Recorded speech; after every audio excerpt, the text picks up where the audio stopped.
There, in the crumbling basin, not far from where Matthaios had initially entered the trials, he locks eyes with Bastus, the serpent guard. The Icoriite's skin is bronze, one and the same with his medium-weight armor. Even the grand helmet upon his head, topped with twin crested snakes that face one another. In hand he holds a glaive, and at his side hangs a few chakrams. "I have returned, Bastus. The mark of the scaled oracle is upon me." Matthaios lifts his hand and shows the two fang punctures, each with a trail of discolored scar curving out from it. "Then you have accomplished what many have not. Impressive, Neophyte. We have then the matter of the tongue of truth to settle. Speak now the oracle's solution to this problem, or face my blade." "I spoke with her not of such things. What was revealed to me there, under the influence of her venom, was of a greater nature. I found a chamber of ascendant effigies, and their spirits spoke to me, imbued me with their strength. The seventh star guided me, Bastus. Its light I follow, and the path is clear now. The solution to your problem is that there will not be another tongue of truth." "The Ascendants brought down the star gods, one by one. Those deicidal heretics stole the divine power for their own use, and this led to their utter downfall. Do you believe that they have given you a worthy gift? Do you believe that the seventh star guided you there to commune with those who slew the astral gods and imprisoned their spirits within machines?" "I do not expect you to believe it, but what I have experienced, I cannot deny. I did not choose any of this. It was thrust upon me. But I choose to act with trust that this call is one of good." "You speak as all young humans do. Whims and foolishness. Spirited, yes, but naive. The seventh star is the last of its kind, silent and distant. Only the serpent reigns here." "The serpent's reign is one of terror. He kills as much as he protects, and his blood is cold. His dominion is coming to an end, beginning now." "You do not even understand the blasphemous ambitions of which you speak. The god-enslaving ascendants have possessed you. You are now the machine that houses their ghosts. I will do what I should have done already, boy, and deliver you unto death." Every fiber of Matthaios' being is charged as though with lightning. When he speaks his retort, the words come out in Kyriarchos, the tongue of the Ascendancy. "You call me boy, as if it is an insult. I would rather be a boy who is fully alive than a man of metal. I would rather be a boy who is free than a pawn of a reptile pretender god." Bastus does not suffer the reproach, and moves to close with the young warrior, glaive at the ready.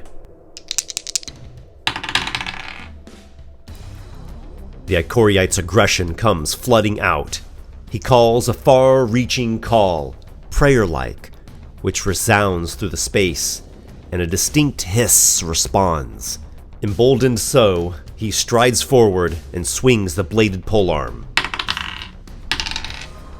The blow lands, and when it does, spectral, serpentine coils wrap about Matthaios.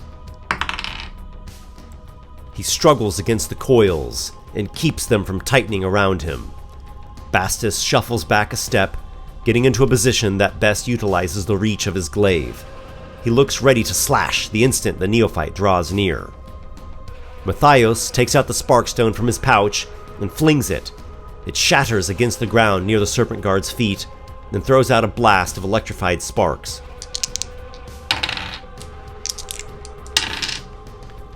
Lightning ripples throughout the bronzen man, and he grunts in pain. Matthaios withdraws a number of paces, tactically repositioning in the way he has learned since his combat training began many years ago, a tactic which has served him well throughout the trials. Bastus regains his composure, and pursues his opponent.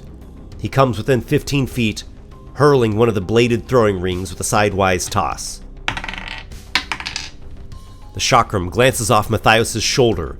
The chain shirt prevents it from cutting through his flesh, but the hit is painful nonetheless. Gritting his teeth through the pain, Matthaios summons that spirit of ancient might. The mystical aura surrounds him once again, flowing with power. He hoists his shield and his sword, and charges straight at the enemy. The moment he steps closer to the serpent guard, the glaive flashes. Matthaios repels the weapon with his shield, and drives forward to deliver his attack.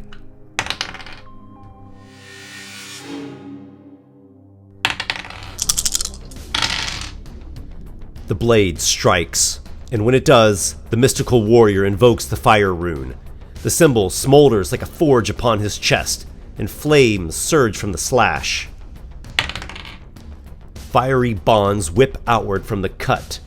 Bastus shouts against the burning wound. He powers through the flames and attacks in one great sweep. The curved blade batters against the Neophyte, adding pain on top of pain. Matthaios is not overwhelmed, but a single decisive blow would now be enough to bring him down. He taps into his deepest resolve, envisioning his mother and father, and above them, the great celestial star shining its grace. This fills him with renewed vigor, and he attacks once more. Bastus angles the haft of his weapon to block, but Matthaios' blade is more agile. Empowered by the ancient spirit, the warrior slices the serpent guard at the wrist, cutting the foe's hand off and sending him to the ground. The Ascendancy is with you. Somehow, I cursed them. Oh, serpent, take me into your coils. I send you to your snake god now. Matthaios raises his sword, then brings it down, ending the life of the Labyrinth Guardian. He takes a moment to grapple with the realization of what has just occurred. Your conviction was immense, Bastus, but a son of the serpent will spread nothing but poison. He cleans Bastus's blood from his longsword, then picks up the glaive and rests it against the dead tree. Perhaps someone else will be able to use this. With the fierce spirit of battle still simmering within him, he makes his way to the fane of the Guardians.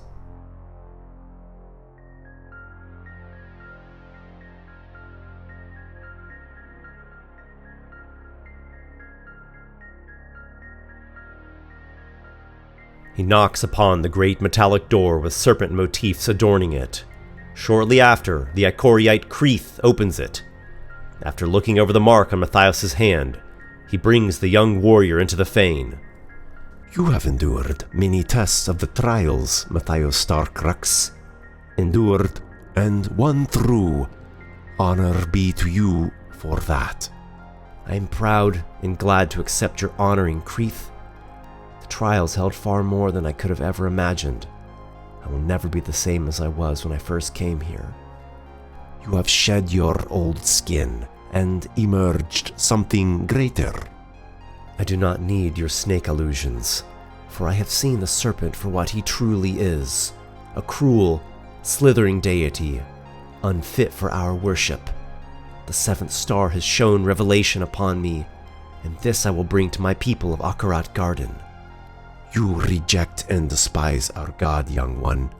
I bid you hold your tongue, lest you bring doom upon yourself. This is a sacred place. Do not forget that. Your counterpart, Bastus, sought my destruction. He said that the serpent had placed me as a test for him to defeat, in order that he might fulfill his own mission. How many other young ones have gone to their deaths at the decree of your cold-blooded god? Tread carefully, Neophyte.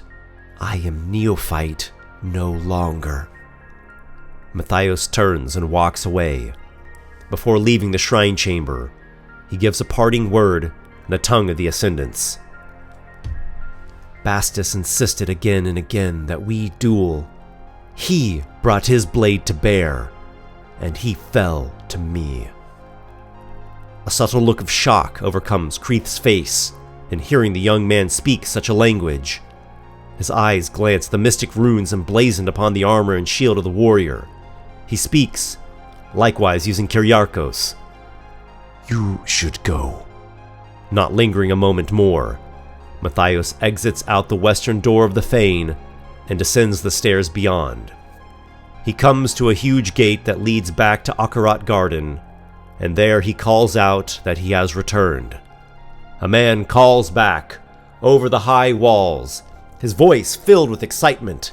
He goes and summons the others to haul the heavy chains of the huge stony gate.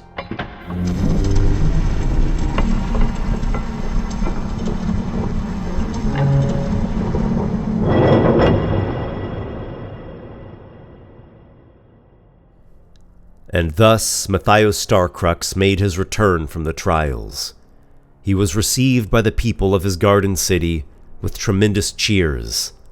His mother kissed him and wept great tears of joy in holding her son in her arms once more. His father embraced him as well, and the look of paternal pride in his eyes was as bright as any star. Matthaios gave his father back the Ashwood Club, the only thing he had been able to defend himself with during his earliest and most vulnerable moments of the trials. The priest, Tabramon the Haruspex, looked over the mark on Matthaios' hand and decreed that the scaled oracle indeed had placed it there, that the boy Neophyte would now be not only a man, but an honored warrior of their people. A ceremony followed after to initiate Matthaios Starcrux into the high ranks of the Akarat warriors.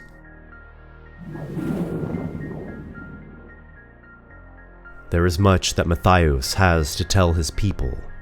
Many will be shocked. Some will be angered.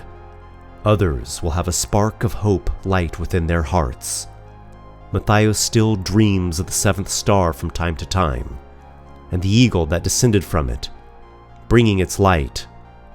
He cannot help but wonder if he will receive the call to venture out again, someday, for some other great cause.